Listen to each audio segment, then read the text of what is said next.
નમસ્કાર વિદ્યાર્થી મિત્રો, વિષય ધોરણ 8 આદર્શ ઓનલાઈન લેક્ચરમાં આપ સર્વનું સ્વાગત કરું છું।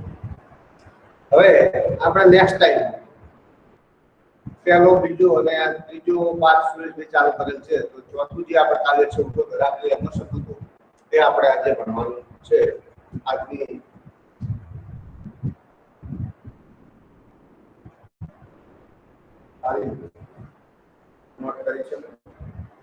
તો વિદ્યાર્થી મિત્રો, આ જે કાવ્ય છે ઉભો ધરાકે અમર સપૂતો એ એક સમૂહ ગાન છે, સંગાન એટલે કે સમૂહ ગાન।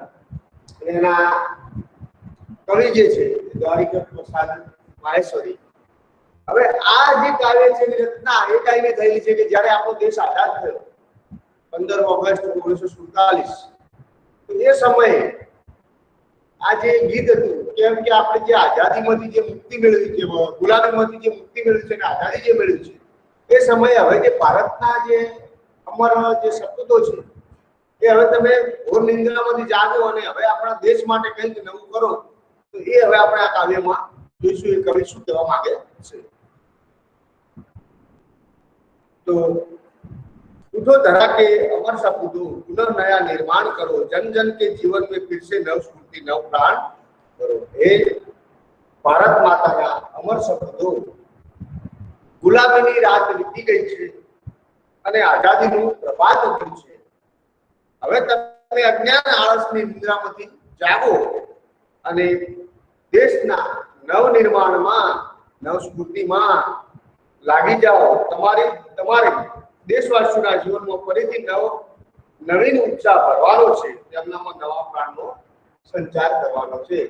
એટલે લેખક જે આ ભારત માતાના જે આ જે કવિ છે, ભારત માતાના જે અમર સપૂતો છે, એમને એવું કહે છે કે તમે જે નિંદ્રામાં છો એ નિંદ્રામાંથી ગુલામીની જે રાત હતી આપણે વીતી ગઈ છે ને, હવે તમે નિંદ્રામાંથી ઉઠો અને જે આપણા ભારતના જે લોકો છે એમાં તમારે નવી સ્ફૂર્તિ અને નવો उत्साह भरवानो छे। नई प्रात है, नई बात है, नई किरण है, ज्योति नई, नई उमंगे, नई तरंगे, नई आस है, सास नई। એટલે કે આઝાદીના નવા પ્રભાતમાં નવી નવી ચર્ચાઓ થઈ રહી છે, નવા નવા વિચારોના કિરણો ફેલાઈ રહ્યા છે, સૌ પોતાના જીવનમાં નવા પ્રકાશનો અનુભવ કરી રહ્યા છે, લોકોના મનમાં નવો ઉમંગ છે, નવા ઉત્સાહની લહેરો છે, સૌના મનમાં નવી આશાઓ છે। સાથે આજે દેશવાસીઓ ખુલ્લા વાતાવરણમાં શ્વાસ પણ લઈ રહ્યા છે।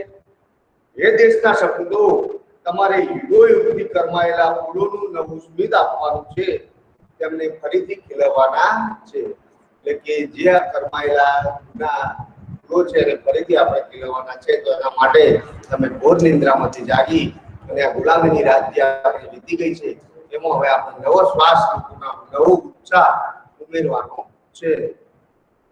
એટલે કે યુગ યુગ के मुरझे सुमन उसमें नई नई मुस्कान करो, उठो धरा के अमर सपूतो पुनर्नया निर्माण करो। એટલે ઘણા સમયથી જે મુરઝાઈ ગયેલા જે ફૂલો છે એ ફૂલોને આપણે ફરીથી ખીલવવાના છે અને તમે ઉઠો અને નવું નિર્માણ કંઈક કરો। डाल डाल पर बैठ विहंग कुछ नए स्वरों में गाते हैं, गुनगुन गुनगुन करते भौरे मस्त उदर मंडराते हैं। नवयुग की नूतन वीणा में नया राग नव गान करो, उठो धरा के अमर सपूतो पुनर्नया निर्माण करो। આઝાદીના નૂતન પ્રભાતમાં પ્રકૃતિ પણ પ્રસન્ન છે। વૃક્ષોની ડાળ પર બેઠેલા પક્ષીઓના સ્વરોમાં નવીનતા છે। એટલે કે વૃક્ષની ડાળ પર જે પક્ષીઓ બેઠા છે એ પક્ષીનો જે અવાજ છે એમાં પણ નવીનતા જોવા મળી રહી છે। તેઓ પણ જાણે ખુશીનું કોઈ ગીત ગાઈ રહ્યા છે। બગીચાઓમાં જે ભમરા ગુંજન કરતા મસ્તીથી ચોતરફ ઉડી રહ્યા છે। એટલે કે બગીચાઓમાં જે ભમરા ગુંજન કરી રહ્યા છે એ પણ મસ્તીથી ચારે તરફ ઉડી રહ્યા છે। એ દેશના સપૂતો, સ્વતંત્રતા પછી દેશમાં નવો યુગ આવ્યો છે। આ નૂતન યુગની વીણામાં તમારે નવા રાગ અને નવા ગીત કરવાના છે। અને આ એ દેશના સપૂતો, સ્વતંત્રતા મળ્યા પછી આ દેશમાં એક નવો યુગે જન્મ લીધો છે અને એ નવા યુગમાં આપણે એ જે વીણા છે વીણામાં તમારે રાગ અને નવા ગીત તમારે ભરવાના છે, એવું આ કવિ કહે છે। નવ कली कली खिल रही इधर हुआ फूल फूल मुस्कुराया मुस्काया है એટલે કે કલી કલી ખીલી રહી છે અને ફૂલ પણ મુસ્कुराना છે मुस्काया છે धरती माँ को आज हो रही नई सुनहरी काया है नूतन मंगलमय ध्वनियों से गुंजित जब उद्यान करो तो धरा के अमर शब्दों पुनः नया निर्माण करो અહીં બગીચાઓમાં કળીઓ ખીલી રહી છે અને ફૂલો સ્મિત કરી રહ્યા છે આખા દેશમાં સ્વતંત્રતા સૂર્યનો પ્રકાશ ફેલાયેલો છે અને આખો જે દેશ છે એમાં સ્વતંત્રતા જે છે સૂર્યનો પ્રકાશ આખા દેશમાં ફેલાઈ ગયો છે એવું લાગે છે કે ભારત માતાનો દેહ આજે જાણે સોનેરી થઈ ગયો છે અને એવું લાગે છે કે ભારત માતાનું જે આ શરીર છે કે દેહ છે એ આજે આપણું સોનેરી થઈ ગયું હોય એવું લાગી રહ્યું છે હે દેશના સપૂતો તમારે પોતાની મંગલમય વાણીથી આ સંસાર રૂપી ઉદ્યાનને ગુંજિત કરવાનો છે એટલે કે હે દેશના જે સપૂતો કે જે પુત્રો જે યુવાનો છો તમારે આ દેશને તમારી મંગલમય એટલે સારી વાણીથી એને ગુંજિત કરવાનો છે એટલે ગુંજિતો કરવાનો છે सरस्वती का पावन मंदिर शुभ संपत्ति तुम्हारी है तुमसे हर चा बालक इसका रक्षक और पुजारी है सत सत दीपक जला ज्ञान के नवयुग का आह्वान करो उठो धरा के अमर शब्दों पुनः नया निर्माण करो कवि देशना बाळकोने કહે છે કે આપણો દેશ સરસ્વતીનું પવિત્ર ધામ કે મંદિર છે અહીંની સર્વ કલ્યાણકારી વિદ્યાઓ તમારી સંપત્તિ છે તમારામાંથી દરેક બાળક આ વિદ્યા મંદિરનો રક્ષક અને પૂજારી છે તમારામાંથી દરેક બાળક જે છે આ જે સરસ્વતીનું ધામ જે વિદ્યા મંદિર છે એનો પૂજારી પણ છે તમારે અહીં જ્ઞાનના સેંકડો દીવા પ્રગટાવવાના છે અને નવો યુગ લાવવાનો છે તમારે સર્વ પ્રકારનું જ્ઞાન પ્રાપ્ત કરી દેશનું ભવિષ્ય ઉજ્જવળ કરવાનું છે એટલે કે અહીંયા જે દેશના બાળકો છે એમને પણ કવિ કહે છે કે આ જે સરસ્વતીનું મંદિર છે આખો દેશ એ સરસ્વતીનું મંદિર જ છે અને અહીંયા સર્વ કલ્યાણકારી વિદ્યાઓ તમારે પ્રાપ્ત કરવાની છે અને તમે આ વિદ્યા મંદિરનો જે વિદ્યા છે મંદિર છે એના તમે રક્ષક અને પૂજારી છો તમે બધા પ્રકારનું અહીંયા જ્ઞાન મેળવી અને આખા દેશને ઉજ્જવળ બનાવશો એવી અભિલાષા હું વ્યક્ત કરું છું અને એવું તમે કરશો એવું આ બાળકોને પણ કવિ કહે છે તો મિત્રો આજે આપણે કાવ્ય હતું એ કાવ્ય અહીંયા પૂરું થાય છે પણ એનાથી અમુક અપરિચિત શબ્દ છે શબ્દાર્થ છે એ શબ્દાર્થ આપણે અહીંયા હું બોર્ડ ઉપર નોટ કરું છું તમારે નોટબુકમાં નોટ કરી દેવા એટલે કે લખી દેવા તો શબ્દાર્થ હું લખું છું કાવ્યમાં કદાચ કોઈને ખબર ના પડી હોય તો એકવાર વાંચી લેજો એટલે સમજાવ્યું એટલે તમને ખબર પડી જશે તો ધરા એટલે આપણને ખ્યાલ છે કે ધરા એટલે ધરતી તો જે અમુક એના શબ્દો છે તો અહીંયા નોટ કરું છું તમે નોટબુકમાં લખી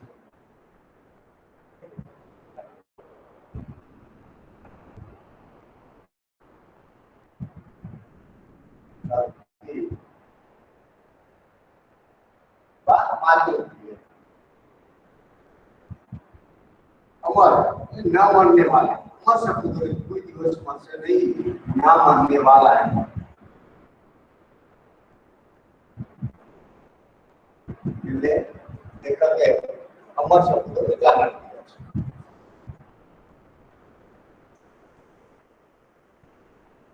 સપૂત એટલે કુળનું નામ રોશન કરવા વાળો કુળ का नाम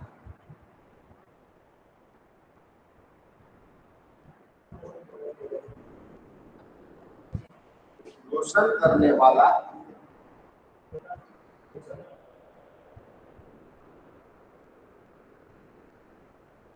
पुनः है फरी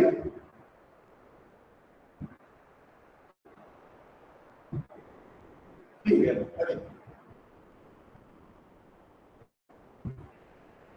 निर्माण के रचना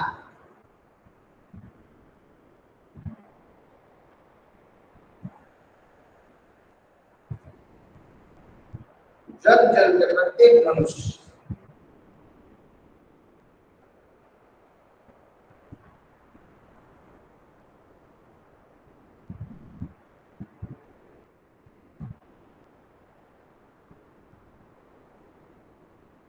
નવ એટલે નયા, સ્ફૂર્તિ એટલે ઉત્સાહ,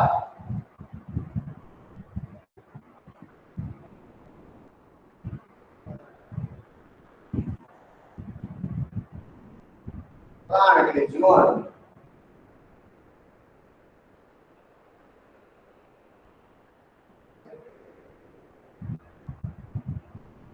પાતર એટલે સવાર,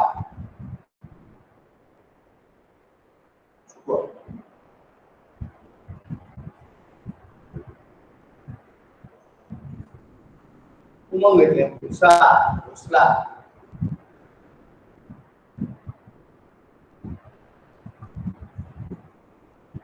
હોસલા,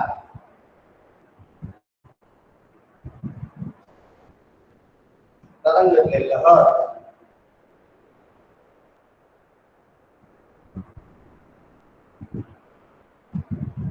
આસ એટલે આશા,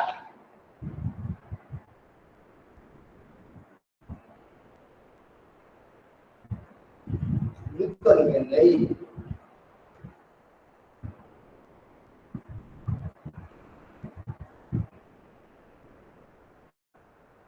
વીણા નવયુગ એટલે નવ, નવા, નયા જમાના, નવયુગ,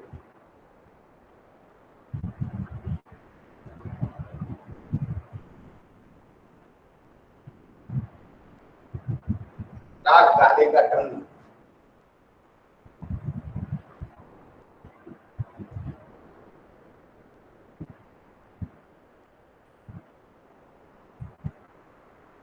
मंगलमय એટલે શુભ, માંગલિક,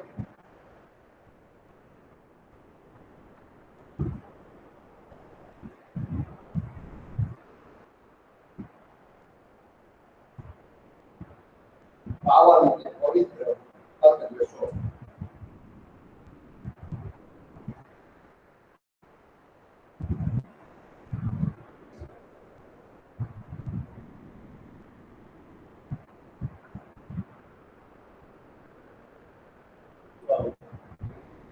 આવાજ એટલે તારના બોલાના,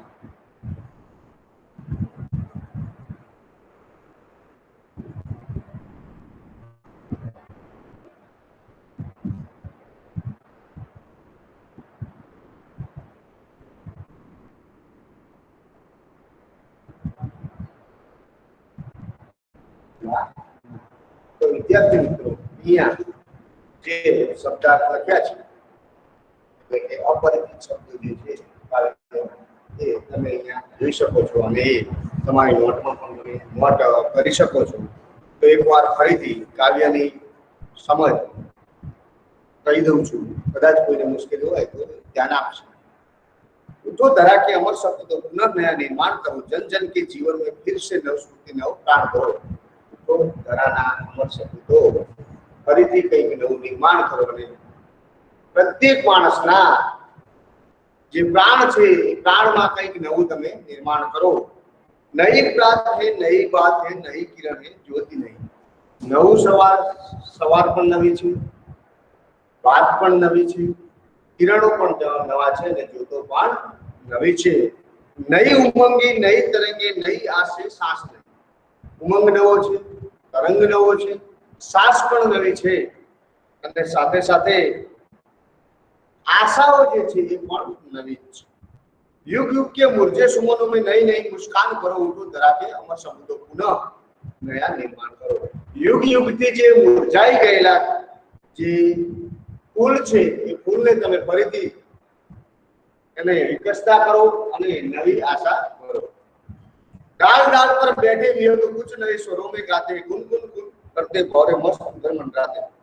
डाळे डाळ પર બેઠેલા જે પક્ષીઓ છે એ પણ પોતાના નવા અવાજમાં કંઈક ગાઈ રહ્યા છે, સાથે સાથે જે ભમરા છે એ પણ ચારે દિશાઓમાં ફરતા થઈ ગયા છે, નવી મસ્તીથી ફરે છે.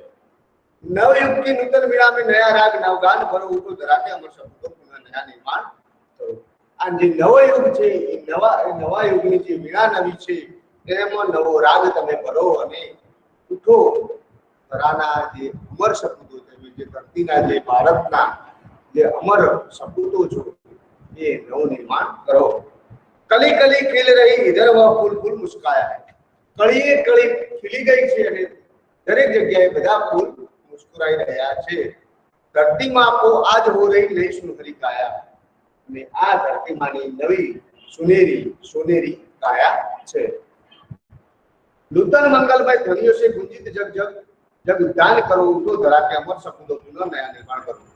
आज नवी मंगलमय नवा मंगलमय अवाज છે એને તમે ગુંજિત કરો અને આખા વિશ્વમાં એને ભરો। सरस्वती का पावन मंदिर सुख संपत्ति तुम्हारी है, तुमसे हर बालक इसका रक्षक और पुजारी।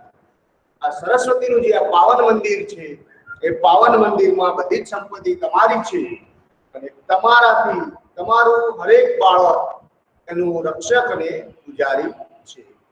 सत सत दीपक जला ज्ञान के नवयुग का आह्वान करो, उनको धरा के अमर सपूतों पुनः नया निर्माण करो। 100 જે દીપક જલાયેલા છે એ જલાયેલા દીપક દ્વારા તમે કંઈક નવું આહ્વાન કરો, ઉઠો ધરાના અમર સપૂતો કંઈક નવું નિર્માણ કરો। તો અહીંયા આ કાવ્ય પૂર્ણ થાય છે। તો દરેક વિદ્યાર્થી મિત્રો કાવ્ય વ્યવસ્થિત રીતે સમજી ગયા છો એવી આશા રાખું છું। અને જે अपरिचित शब्दों છે એ अपरिचित શબ્દો તમે નોટમાં નોંધી લેજો, એટલે બીજી વાર તમે કાવ્ય વાંચતા હો તો अपरिचित શબ્દોની તમને સમજ કાવ્યમાં પૂરેપૂરી આવી જશે। Thank you.